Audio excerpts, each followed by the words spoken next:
dalam tafsir teologi Gereja Toraja, bahasa roh itu adalah bahasa yang mempersaksikan Yesus Kristus itulah Tuhan.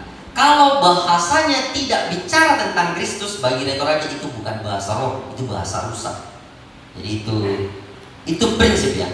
Jadi bagaimana pemahaman Gereja Toraja tentang bahasa roh? Bahasa yang mempersaksikan tentang Kristus, artinya menyatakan imannya tentang Kristus. Jadi kalau Anda berbahasa Toraja tapi kamu mengatakan ya tupong Yesu yang mempuang sejuru selama, itu adalah bahasa roh. Kisah Rasul pasal 2, maka semua orang-orang yang di sana mengerti tentang yang disampaikan oleh Petrus. Apa yang disampaikan oleh Petrus? Bahwa Yesus Kristus itu telah mati dan bangkit, dan semua orang mengerti bahasa itu. Itu yang disebut bahasa roh. Artinya bahasa yang dimengerti bahwa Yesus Kristus itulah Tuhan dan Juru Selamat. Jadi kalau kamu berbahasa Dayak, berbahasa Toraja, berbahasa Inggris, berbahasa Indonesia, tapi kamu bicara tentang Kristus, itu sebenarnya adalah bahasa roh. Jadi jangan percaya istilah saya mau mengatakan, kalaupun dia mengatakan ada les bahasa roh, tapi itu terkait tentang doktrin Kristus adalah Tuhan, silakan ikut. Gitu ya.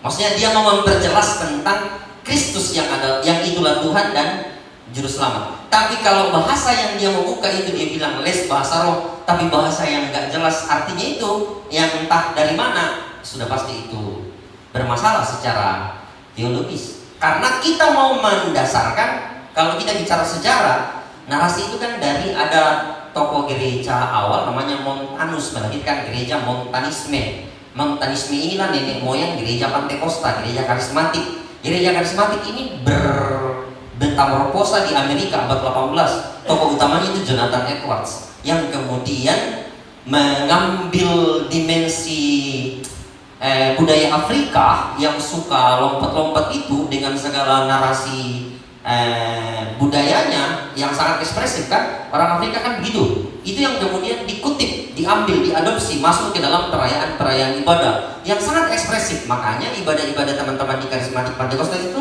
sebenarnya gaya Afrika berbalut baju modern.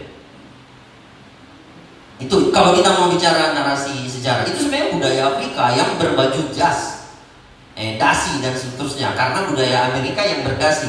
Tapi kontennya sebenarnya sumbernya dari budaya Afrika yang sangat ekspresif. Apapun dia ekspresikan dengan sangat luar biasa ekspresinya kalau orang Afrika berekspresi. Tapi itu yang kemudian dinarasikan bahwa ini juga adalah ekspresi kebahagiaan dari alam, gitu ya. Jadi itu yang diteologikan. Lalu kemudian kenapa ada bahasa lidah tadi yang saya sebut glosolalia, itu cikal bakalnya di Montanus tadi, yang kemudian merasa gereja ini sudah mulai suam-suam kuku, kurang merasakan apa yang terjadi dalam Kisah Rasul pasal 2, di mana orang bisa sangat luar biasa. Nah ingat, Kisah Rasul pasal 2 itu apa yang disampaikan itu orang mengerti bahwa Yesus itu Tuhan dan Juru Selamat. Nah sekarang bahasa roh yang kamu sering dengar itu membuatmu mengerti enggak bahwa itu Kristus Tuhan dan Juru Selamat? Kalau tidak membuatmu semakin mengerti, tinggalkan bro, tinggalkan, jangan ikuti. Sudah pasti itu masalah.